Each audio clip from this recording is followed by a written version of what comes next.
Sa DNM Manufacturing, ano ba yung goal mo?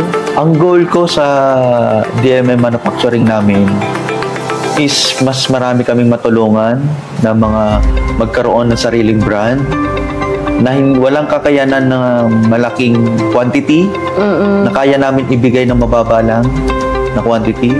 And then, mas marami kami matulungan na yumaman na brand owner ng DNM Manufacturing. So, ibig sabihin, Sir MC, sa DNM Manufacturing pala, kahit maliit na kapital, kaya magsimula? Oo, yes. Talagang, kaya ako binuo yan kasi, tayo kasi noong time, hindi tayo makapaglabas ng products kasi kailangan 5,000 na minimum, di ba? Kami ang first customer mo, ang McJoy. Di ba? So, dito, sa DNM Manufacturing is, kahit 100 pieces, pwede ka nang maging brand owner. Yun yung maganda dito.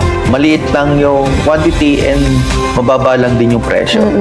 Kasi sa ibang manufacturing, kailangan minimum 5,000. 5,000 talagang kasi hindi naman biro din kasi yung mga natin, mga jar.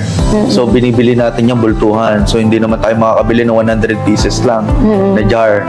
So kailangan maramihan para mas mababa natin makuha.